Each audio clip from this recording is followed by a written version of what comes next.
muhteşem gölge bir yer buldum. Ama oturmak yasak. Ve insanlar oturuyor. Neyse. Dün gece acayip bir tatlı krizim tuttu ve hostelin mutfağı 12'de kapanıyor. Dolayısıyla yanıma da hiçbir şey almamıştım. Bu tatlı krizi problemini çözemedim. O yüzden bu problemi bugün çözeceğiz. Apfelstrudel yemeye gidiyoruz. Yine yanlış telaffuz ettim ya.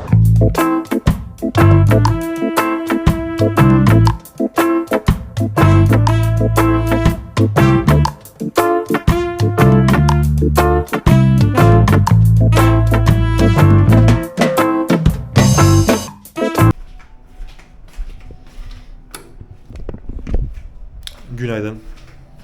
Bir takım sesler geliyor dışarıdan. Ne olduğunu bilmiyorum.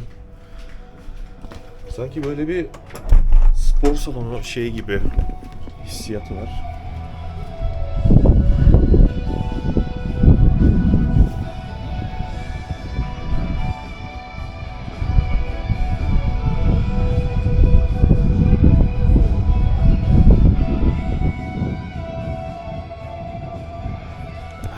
Güzel. Ben ostro uyurken insanlar spor yapıyorlar. Burada kimsenin bir suçu yok. Şimdi bir kahvaltı. Saat 12'yi çeyrek geçiyor ve hala devam ediyorlar. Bu süre zarfında ben sadece kahvaltı yaptım, yüzümü yıkadım, dişlerimi fırçaladım ve üstümü değiştirdim. Afiyet check. Umarım sesim geliyordur. Şu nedir? Borulara asılmayın. Yavrum baban nereli? Söyle, nereden bu kaşın gözün temeli?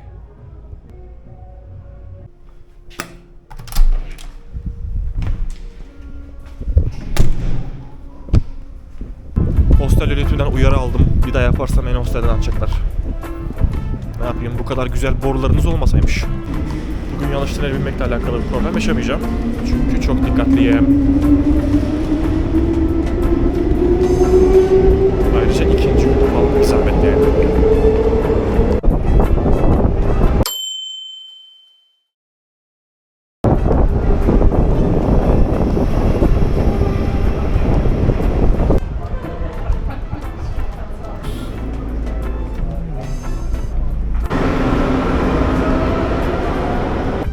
Şu neymiş la? Bunu dün hiç görmedim ve tanıtmadım. Bugün belki anlatabiliriz. Şimdi buradaki yapı Justice Palast München diye geçiyor. Yani Adalet Sarayı bildiğiniz. Hemen bunun yanındaysa bu yapı var. Az önce gösterdiğim. Bu da Yüksek Bölge Mahkemesi olarak geçiyor ama daha eski bir yapı ve kilisevari, tarihi bir dokusu var. Dolayısıyla hala hizmet veriyor mu? Kullanıma açık mı? Yoksa şu an müze olarak mı kullanılıyor bilmiyorum. Ama ikisi de şahane yapılar.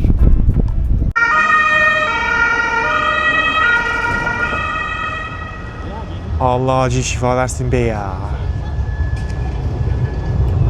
Peki neden Apfelstrudel? Neden diğer tatlılar değil de özellikle bu? Bu eleman yüzünden. Soysuzlar Çetesi filminde Yahudi avcısı lakaplı Hans Landa karakterini oynayan Christoph Waltz, yıllar önce ailesini acımasızca katlettiği Emmanuel Mimieux isimli kadınla karşılaşır. Ve tabii ki onu tanımaz. Ve bu karakterimiz o katliamdan kaçtıktan sonra bir sinema işletmecisi olmuştur. Tabii ki Hans Landa Yahudi avcısı lakabının hakkını vermek ister ve Emmanuel'i bir tatlı yemeğe davet eder. 2 adet üzeri krem şantili Apfelstrudel sipariş eder. Kendisine espresso söyler ve kadına da bir bardak süt. Kadın aşırı gergindir. Kılı bile kıpırdamaz. Sonuçta ailesini acımasızca katleden adam onunla oturup tatlı yiyip sohbet etmek istiyordur. Şimdi Hans Landa'nın tatlı seçiminin özellikle Apfelstrudel hem de üzeri krem şantili olmasında bir püf nokta var. Yahudi inancına göre et ve süt ürünlerini aynı anda tüketemezsiniz. Bu inanca aykırı. Az önce de dediğim gibi Hans Landa Yahudi avcısı lakabının hakkını vererek kadının Yahudi olup olmadığını sadece bir tatlı sipariş ederek, belirli bir tatlı sipariş ederek anlamaya çalışıyor. Burada elbette ki pek çok insan gibi ben de kadının nasıl sakin kaldığına, tatlıyı nasıl usulca dikkat çekmeden yemeye çalıştığına ben de dikkat ettim. Benim asıl dikkatimi çeken şey Hans Landa'nın o tatlıyı iştahla ve şapur şupur yemesiydi. Sanki 3 gündür yemek yememiş de o 3 günün sonunda önüne sunulan tek şey o tatlıymış gibi iştah kabartıcı bir şekilde yedi. Ve ben o filmi ilk izlediğim andan itibaren, daha sonra tekrar izledim çünkü gerçekten çok güzel bir film. Dedim ki eğer bir gün Almanya veyahut da Avusturya'ya gidersem Bu Apfelstrudel'i deneyeceğim ve bakacağım gerçekten de bu kadar iştah kabartıcı, lezzetli bir tatlı mı? Ve ben şu an Almanya'dayım. Acaba deneyecek mi? Elbette. Bunun için Augustiner Braustuben'e gidiyoruz. Apfelstrudel Almanca kökenli bir tatlı. Elmalı rulo demek. İnce ince kat kat açılmış hamurun içine tarçınlı elma, kuru üzüm ve bazen de ceviz konularak yapılır. Fırında pişiriliyor ve üzerine pudra şekeri serpilerek sıcak servis ediliyor. 17. yüzyılda Avusturya'da ortaya çıkmış ve zamanla Orta Avrupa'da popüler olmuş bir tatlı. Şimdi biz Türklerin tarih sayfasına bakıldığında dünya üzerindeki etkisi büyük. Bu su götürmez bir gerçek, her ne kadar inkar edilse de. Apfelstrudel'in hikayesi de Osmanlı İmparatorluğu'nun Viyana kuşatmasıyla başlıyor. Bu kuşatma sırasında Osmanlı mutfağının lezzetleri Avusturya mutfağına yazmış ve strudel'in ortaya çıkmasında zemin hazırlamış. Hatta bir rivayete göre Apfelstrudel'in hamuru o kadar incedir ki altından gazete okumak mümkündür. Tabii ki bu rivayet hamurun ne kadar ince ve narin açıldığını vurguluyor. Yani öyle bir şey olduğunu düşünüyor muyum? Belki, bilmem. Yapılışını falan görmek lazım bir profesyonelden. Hamurun ince kat kat ve altından gazete okunabilir seviyede olması baklavayı hatırlattı değil mi? Evet. Size bilgi vereceğim diye mekanı kaçırdım, şimdi geri dönüyorum. Gelmek üzere olduğumu düşünüyorum ya da şurası olabilir. Bakacağım. Augustiner, aynen burası. Wo ist dein Auto?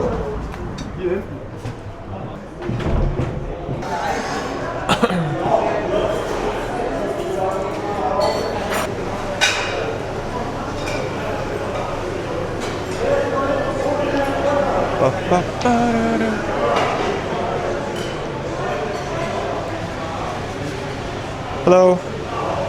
Am I supposed to pay here first or just order stuff on the table? Vorne mit Kerner. Yeah. Okay, this way. I'd like to get an apple strudel, if it's apple strudel, apple pie, like apple strudel. Sag nur, dieser Chef ist da, weiß nicht, was braucht. Okay, very good. Hi, do you serve apple strudel? Apfelstrudel? Yeah. Et pour préparer? No, eat here. Okay, you can sit down. Okay, thanks. I'm sitting over here. Ay. Siparişi aldı ama para almayacak herhalde. Parayı sonra vereceğiz. 2 tane menü var. Hiçbir İngilizce değil. Yani hiçbir şey anlamıyorum zaten. Dolayısıyla şurada bir QR kod var. Belki onu okutursam İngilizceye falan ulaşabilirim diye düşünüyorum. Bakacağız. Menu English, yeah. Harika, harika. Eating and drinking.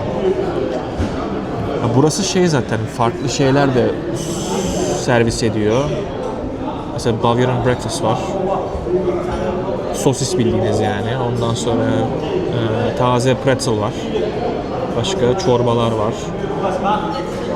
Cold dishes diyor. Mesela pretzel'ı 1.65 istiyorlar. Bu Bavarian Breakfast. Çok iştah açıcı durmuyor. 3.30. Yapacak bir şey yok. Çorbalar 5.50, 7.5 eurolarda.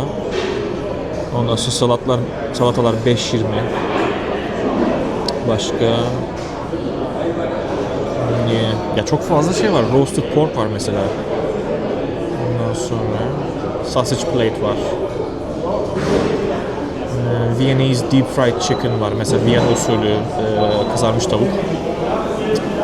Pork knuckle. Viyana usulü kızarmış tavuk ne kadarmış? 16,5. Ya klasik bir yer aslında. Ne çok pahalı ne çok ucuz. Ortalama bir yer diyebiliriz. Tatlılara bakıyorum da drinks. Hadi bakalım. Biralar 3.70'ten başlıyor. 2.65'e de varmış pardon. 8.10'a var mesela en yüksek. Ondan sonra Augustiner Dunkels diye bir şey var. 3.85. Bu yerel bir bira olması lazım. Başka alkoholik. Şarap var. Maga Coffee, yani bir bardak kahve, 3.5. Ben kahve sipariş ettim. Ondan sonra başka ne var? Şaraplar. Çeyrek mililitre Çeyrek litre mi oluyor? 0.25 yani. 250 mililitre. 5.20'ye var. 4.80'e var. Benim tatlı nerede? Apfelstrudel fiyatını sormadım. Hadi olur. Onu herhalde yani şu an belki sorabilirim. Veyahut da en son bitince ödeme sırasında fiyat öğreniriz. Bakacağız. Ya fiyat umurunda değiliz çünkü denemek istiyordum zaten. Şimdi kahve geldi. Bildiğiniz americano. Ondan sonra yanında süt yerine krema servis etmeyi tercih ediyorlar galiba. Bunlar Amerika'da kahvenin yanına verilen regular cream olan kremalar. Ondan sonra şekerlerimiz var. Bu bayağı büyük bir bardak. 3,5 euroyu hak ediyor diye düşünüyorum. Yani.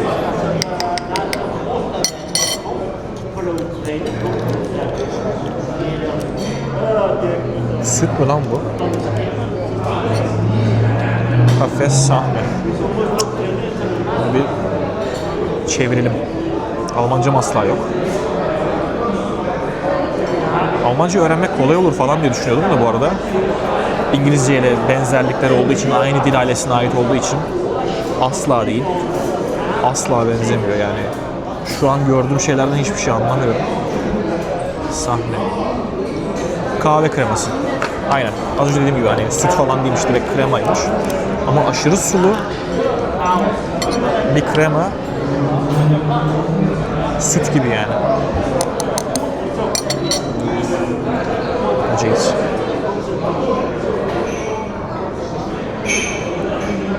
Çok yavan kaldı. Süt istiyor. Aynen. Bilmiyorum, belki de benim ağzım biraz tatlıya alışmıştır. Çok az şeker kattım.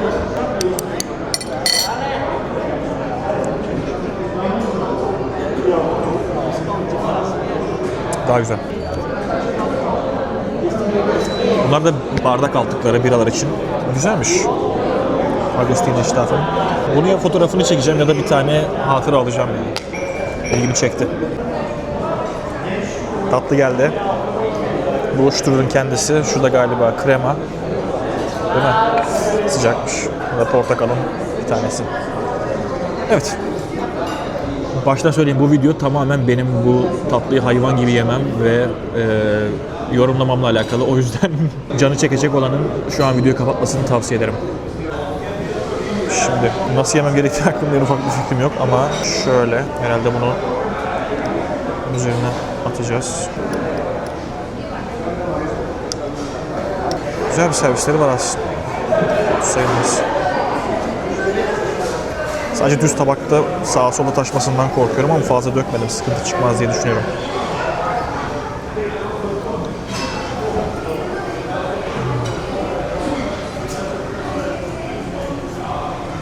Biraz daha krema istiyor. Şöyle.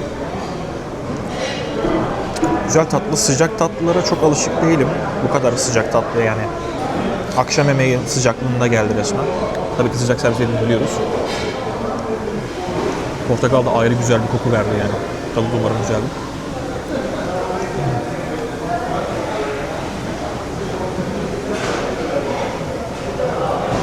Tarçın elma, kuru üzümü ayrıyetten ceviz yok. Cevizsiz bu. Ama acayip lezzetli ya. Ya da ben çok açım, bilmiyorum. Benim çok hoşuma gitti.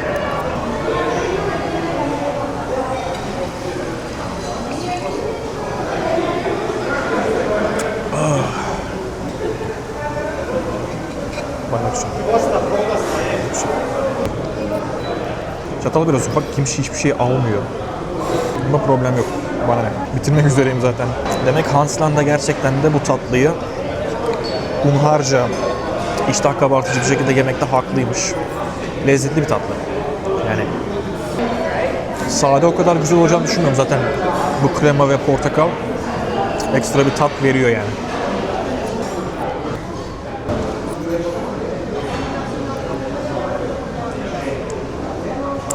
Bitti. Kahveyi de bitirip defolup gitme zamanı.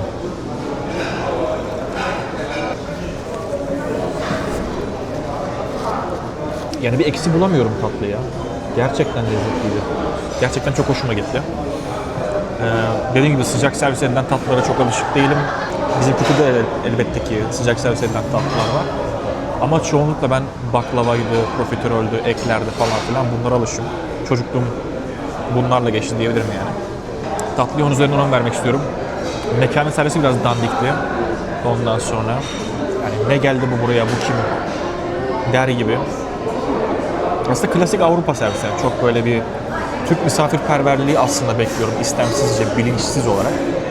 Çünkü Türk misafirperverliğinden geliyorsun yani. Mesela Türkiye'deki kebapçılara örnek vereyim. Bir mekana girdiğinde adam sana kral gibi davranıyor. Değilsin ama öyle davranıyor. Ki bu bence çok güzel bir şey yani. Bir insanın gerçekten de bir insanın bir yere iyi ağırlanarak giriş yapması kadar duygu durumu yükselten bir şey yok. Yani bir yere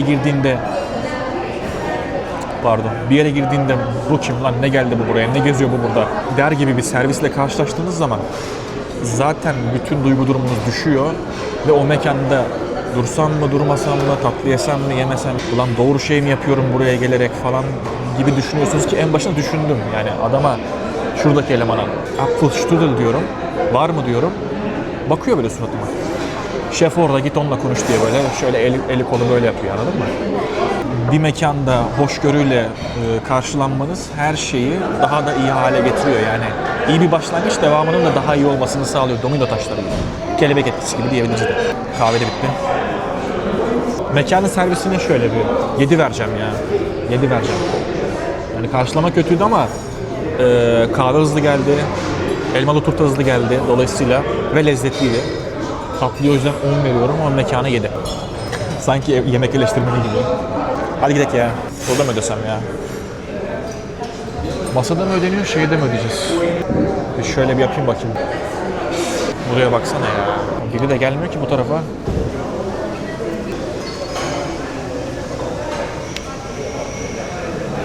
Bu tarafa baksana.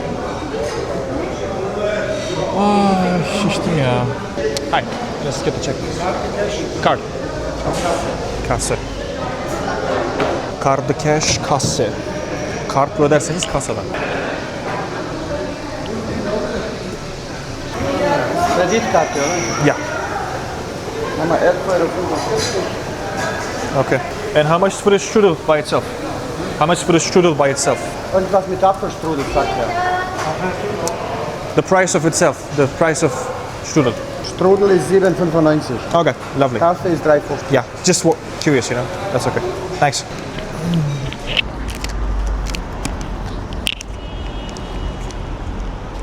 Servisi hiç beğenmedim ya. 11.45 ödedik. 3,5 kahve. 7.95'te Apfelstrudel tuzlu. 8 euro. Ama değdi mi? Ya bence değdi. Tek seferlik bir deneme için. İyi bir fiyat. Yani haftada 3 kere yemeyeceğim için. Yani bir daha dener miyim? Belki Viyana'da bir daha deneyebiliriz. Duruma göre bakılır. O zaman şimdilik benden bu kadar diyorum. Yani sohbet ettik, yedik içtik yeter. Onun haricinde 15'ine kadar Münih'te olacağım. Daha sonrasında Salzburg, Avusturya'ya geçeceğim. Bu 15'ine kadar olan sürede Münih'i güzelce bir keşfetmek, altın üstüne getirmek istiyorum. Ay, bakalım daha nelerle karşılaşacağım. Ama Münih'i keşfetmemdeki ikinci gün ve gerçekten beğendim. Kötü değil, güzel. Biraz fazla büyük ama güzel. O zaman kendinize iyi bakın, görüşmek üzere.